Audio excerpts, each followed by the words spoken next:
Kita merasa sudah membersihkan hati. Tapi masih ada noda kecil yang kita anggap sepele. Padahal itu, bisa merusak semuanya. Ia lalu bercerita tentang seseorang yang beramal sepanjang hidupnya, tapi tak mau memaafkan satu orang. Ia bilang, aku bisa memaafkan semuanya, tapi bukan dia. Dan itulah yang membuat amalnya terhambat. Jamaah terdiam. Abu melanjutkan, dendam itu seperti sisa makanan yang tertinggal, kecil, tapi bisa menimbulkan bau busuk jika dibiarkan. Ia mengelap bagian bawah piring itu dengan sabar, lalu berkata, membersihkan dendam butuh kerendahan hati dan keberanian, karena kita harus mengakui bahwa luka itu ada.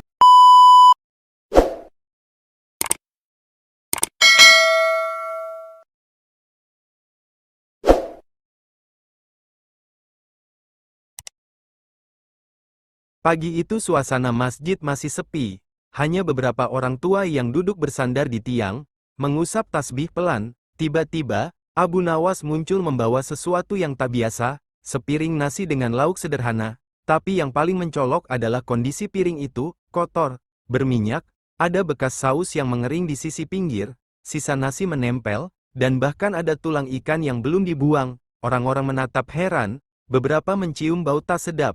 Abu Nawas tetap melangkah mantap ke arah mimbar, lalu meletakkan piring itu di atasnya seolah itu hal wajar. Seorang bocah berbisik pada ayahnya, kenapa Abu bawa makanan kotor ke mimbar? Sang ayah hanya menggeleng pelan. Semua mulai berbisik, ini bukan pertama kalinya Abu Nawas berbuat aneh.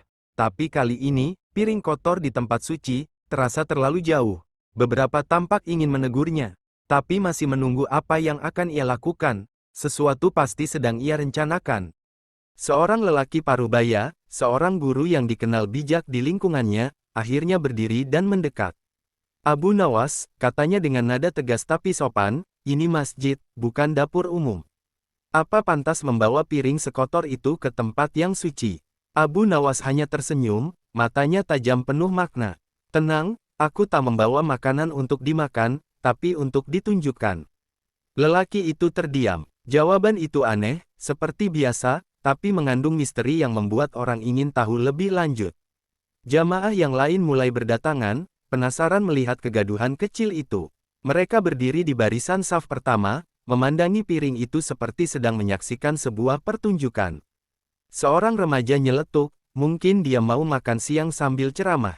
Gelak tawa kecil terdengar, tapi Abu tetap tenang, pandangannya menyapu ruangan, seolah ingin memastikan bahwa semua akan mendengar pelajaran hari ini dengan baik. Abu Nawas melipat tangannya di depan dada dan menghela napas pelan, lalu tersenyum lebar. Saudaraku, katanya lembut, aku tahu ini terlihat jorok, tapi kadang kotoranlah yang mengajarkan kita tentang kebersihan. Beberapa orang mengangkat alis, belum memahami arah ucapannya, jangan buru-buru menilai. Aku tak membawa piring ini untuk makan, juga bukan untuk pamer. Ia menunjuk piring itu, ini hanyalah alat, sama seperti cermin, tapi cermin tak akan berguna kalau tak berani kita lihat ke dalamnya. Jamaah mulai terdiam, penasaran, ada sesuatu dalam cara Abu berbicara yang membuat semua orang tak bisa beranjak. Kata-katanya sederhana, tapi penuh teka-teki, bahkan si kecil yang tadi tertawa kini menatap serius. Hari ini, aku tidak akan panjang lebar. Aku hanya ingin kalian melihat piring ini dan bertanya, apakah kita datang ke masjid dengan hati sebersih yang kita kira? Waktu salat duha baru saja selesai, dan biasanya Abu Nawas akan menyampaikan ceramah mingguan seperti biasa, tapi kali ini berbeda. Tidak ada pembukaan, tidak ada salam panjang, tidak ada ayat dibacakan, hanya piring kotor di atas mimbar, dan Abu berdiri di sampingnya. Ia memutar piring itu perlahan, agar semua bisa melihat dari berbagai sisi. Piring ini, katanya pelan, tak lain seperti diri kita. Beberapa jamaah mengerutkan kening, luarannya masih utuh, bisa menampung makanan.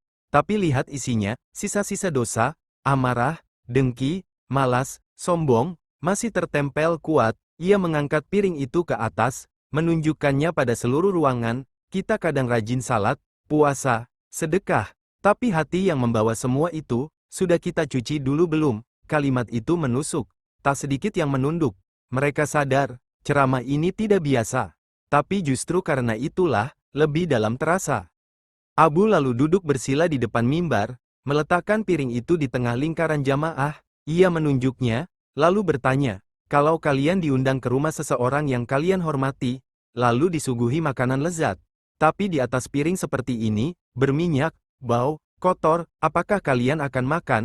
Hampir serentak, semua menjawab, tidak. Ada yang berkata jijik, ada yang tersenyum masam. Seorang pemuda nyeletuk, kalau kepepet, mungkin tetap dimakan juga. Abu tersenyum, tapi langsung menatap tajam. Begitulah kita menyuguhkan ibadah kepada Tuhan, isinya baik, doa, bacaan Al-Quran, amal, tapi dibawa dalam hati yang belum dibersihkan, sunyi. Pertanyaan itu terasa menghantam tanpa suara. Tidak ada yang menjawab. Abu melanjutkan, apakah pantas doa kita disuguhkan dari wadah yang masih dipenuhi amarah dan iri hati? Para jamaah kini menatap piring itu bukan lagi dengan jijik, tapi dengan rasa malu, karena mulai melihat diri mereka sendiri di dalamnya. Setelah pertanyaan Abu Nawas menggema di dalam masjid, suasana menjadi hening, tak ada suara, tak ada batuk, bahkan anak-anak yang biasanya gaduh pun ikut terdiam. Beberapa orang mulai gelisah di tempat duduknya, seperti ada sesuatu yang baru saja tersentak dalam batin mereka. Seorang pedagang kurma yang dikenal ramah dan taat pun tampak menunduk.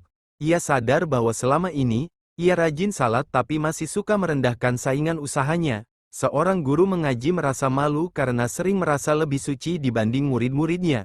Abu Nawas tak perlu menunjuk siapa-siapa, ia hanya menatap lembut ke seluruh penjuru, lalu berkata pelan, terkadang kita sibuk membersihkan pakaian untuk beribadah, tapi melupakan noda dalam hati. Seorang pemuda mengangkat tangan, bertanya, Abu, kalau hati sudah terlalu kotor, apa masih bisa dibersihkan? Abu menjawab sambil tersenyum, bisa, asal kita mau berhenti menyembunyikan kotoran itu di balik amal yang kita pamerkan. Abu Nawas menunjuk ke bagian sisi piring yang masih menyimpan noda keras seperti kerak. Lihat bagian ini seperti dendam, lama-lama mengeras, sulit dibersihkan, tapi bukan tidak bisa. Ia mengambil kain lap basah dan mulai menggosok bagian tersebut dengan sabar. Dendam itu tak hanya merusak orang lain, tapi membuat hati kita sendiri berat dan tak layak menampung kebaikan. Ia berhenti sebentar, lalu melanjutkan, kita sering berkata, saya sudah memaafkan, tapi sebenarnya hanya menyimpan luka dalam. Seperti kerak di piring ini, tak kelihatan dari jauh, tapi tetap ada. Jamaah menyimak dengan saksama. Tak ada suara, hanya gesekan kain ke permukaan piring. Gerakan sederhana itu terasa seperti metafora hidup mereka sendiri. Abu mengangkat piring, memperlihatkan bahwa noda keras itu mulai melunak. Hati yang lembut datang dari ketekunan membersihkan, bukan dari menyembunyikan kotoran di balik senyum dan ucapan manis. Abu Nawas memutar piring dan menunjuk lapisan minyak yang menutupi permukaan. Minyak ini, licin, tak terlihat seperti kotoran, tapi membuat tangan tergelincir saat mencuci. Ia mengangkat tangannya dan berkata, inilah kesombongan, tak terlihat mencolok, tapi membuat kita terpeleset tanpa sadar. Jamaah mulai mengangguk perlahan, kita bisa jadi rajin ibadah, dermawan, sering ceramah, tapi di balik semua itu, ada suara kecil dalam hati yang berkata, aku lebih baik dari mereka. Dan itu, cukup untuk membuat seluruh piring, seluruh amal, jadi tak pantas di mata Tuhan. Seorang lelaki tua meneteskan air mata, karena merasa seperti sedang ditegur langsung. Abu berkata, kesombongan adalah noda paling licin, sulit dikenali, tapi sangat mudah membuat kita jatuh. Hanya hati yang terus mengingat siapa kita sebenarnya, hamba, yang bisa terhindar darinya. Lalu ia mengusap bagian minyak itu dengan sabun, menunjukkan bahwa dengan kerendahan hati, noda itu pun bisa hilang. Abu Nawas melanjutkan ceramahnya tanpa mengubah nadanya yang tenang, tapi setiap kalimatnya menancap dalam. Ia menunjuk titik-titik hitam di piring. Ini adalah iri dan dengki, kecil, tapi tajam. Seperti racun, jamaah kembali menyimak. Iri tak membuat orang lain kehilangan rezekinya, tapi membuat hati kita kehilangan ketenangannya. Ia mengambil sikat kecil dan mulai membersihkan titik-titik itu. Kita iri pada tetangga yang sukses, marah melihat saudara bahagia, kecewa ketika orang yang kita benci justru mendapatkan berkah.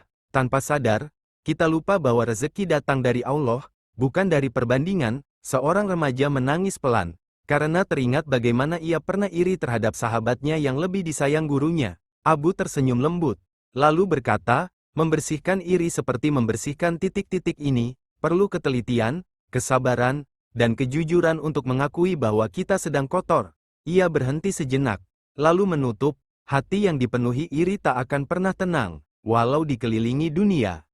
Setelah membersihkan seluruh bagian piring itu, Abu Nawas duduk tenang, menatap semua orang yang kini terdiam dalam kontemplasi. Ia mengangkat piring yang kini bersih dan berkilau. Beginilah hati seharusnya sebelum kita isi dengan amal, ucapnya, bukan sekadar menumpuk doa dan ibadah, tapi juga mempersiapkan tempatnya agar layak.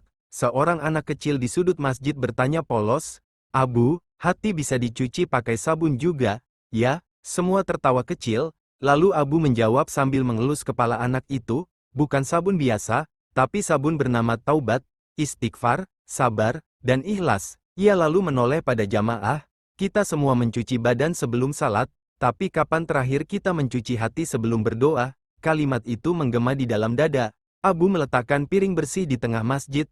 "Bersihkanlah hatimu setiap hari, seperti engkau mencuci piring setelah makan. Karena bila tak kau bersihkan, setiap amal pun akan terasa hambar."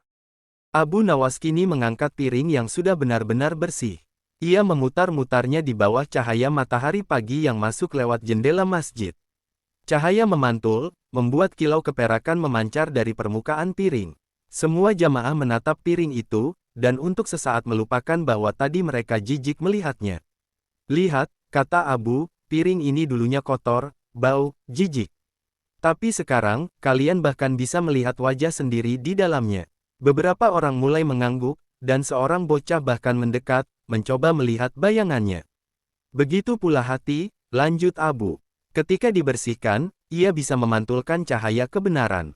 Ia bisa menjadi tempat berkah turun, tempat doa dikabulkan, tempat cahaya Tuhan bersemayam." Abu meletakkan piring itu di tengah sajadah. "Sekarang," katanya pelan, "jika aku ingin menyuguhkan sedekah, salat, zikir, atau doa, piring ini sudah pantas. Karena bersih, bening, siap menerima apapun." Tak ada yang bicara, para jamaah menunduk satu persatu, beberapa menyeka air mata secara diam-diam, ada rasa malu yang menyesak dada, bukan karena dimarahi, bukan karena dihardik, tapi karena ditunjukkan kebenaran dengan cara yang lembut namun telak. Seorang pemuda yang selama ini merasa dirinya paling saleh, menyadari bahwa hatinya penuh penilaian terhadap orang lain. Seorang ibu menyadari bahwa selama ini ia rajin sedekah, tapi masih menyimpan dendam terhadap tetangganya. Bahkan seorang tua yang jarang absen dari masjid pun mengakui dalam hati bahwa ia belum pernah memaafkan anaknya sendiri. Abu Nawas tak menunjuk, tak menyindir siapapun secara langsung, tapi semua merasa seperti sedang ditegur secara pribadi. Ia hanya duduk tenang, memandang mereka satu persatu dengan mata lembut yang seolah berkata, "Tak apa kotor, asal mau dibersihkan." Sebuah kalimat sederhana, tapi menggetarkan. Abu Nawas kembali menunjuk ke sisa noda kecil yang nyaris tak terlihat di bagian bawah piring.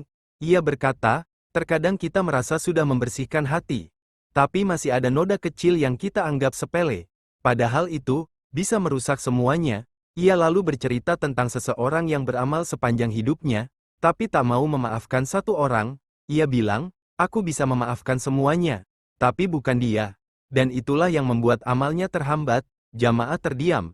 Abu melanjutkan, "Dendam itu seperti sisa makanan yang tertinggal, kecil, tapi bisa menimbulkan bau busuk jika dibiarkan." Ia mengelap bagian bawah piring itu dengan sabar, lalu berkata, "Membersihkan dendam butuh kerendahan hati dan keberanian, karena kita harus mengakui bahwa luka itu ada, lalu memutuskan untuk tidak lagi menyimpannya." Abu menatap langit-langit masjid sejenak. Tuhan tak memaksa kita sempurna, tapi Ia mencintai hamba yang terus berusaha bersih. Abu Nawas kemudian mengangkat piring itu tinggi-tinggi, seperti mempersembahkan sesuatu ke langit. "Jika piring ini ibarat hati kita," katanya, "maka surga adalah hidangan yang Tuhan siapkan untuk dituang ke dalamnya." Ia menurunkan piring itu dan menatap para jamaah, satu persatu. "Tapi bayangkan jika hati kita masih kotor. Apakah pantas menerima sesuatu yang begitu mulia dari Tuhan?" Seorang lelaki muda bertanya dengan suara pelan, "Abu, apakah kita semua bisa punya hati yang bersih seperti itu?" Abu tersenyum. "Bisa, tapi syaratnya bukan jadi orang suci. Syaratnya cuma satu, jangan pernah berhenti mencuci." Semua tertawa kecil, lega. Rasanya seperti beban terangkat. "Setiap hari," lanjut Abu, "kita bisa mulai dari awal. Setiap malam, sebelum tidur, cuci hatimu dari iri, marah, dengki, sombong. Maka esok, Tuhan akan melihatmu dengan kasih." Ia meletakkan piring di mihrab, sebagai pengingat bahwa pembersihan hati adalah ibadah harian. Setelah semua selesai, Abu Nawas berdiri perlahan. Ia tidak memberi salam penutup, tidak mengutip ayat, tidak memberi nasihat panjang. Ia hanya tersenyum dan berjalan keluar dari masjid, meninggalkan piring bersih di atas mimbar. Jamaah mengikuti kepergiannya dengan pandangan penuh rasa hormat dan haru. Beberapa anak kecil berlari mengejarnya, tapi Abu hanya melambaikan tangan. Di papan pengumuman masjid, tertempel secarik kertas yang ia letakkan diam-diam pagi tadi. Isinya hanya satu kalimat sederhana, Tuhan tak menilai seberapa banyak amalmu, tapi seberapa bersih hatimu saat melakukannya. Tak ada yang berani mencabut tulisan itu. Sebagian besar jamaah masih terdiam di tempat duduk masing-masing. Piring itu kini bukan lagi sekadar benda kotor, tapi cermin jiwa mereka. Hari itu, masjid tak penuh oleh ceramah panjang, tapi oleh satu pelajaran hidup. Ibadah sejati dimulai dari hati yang bersih.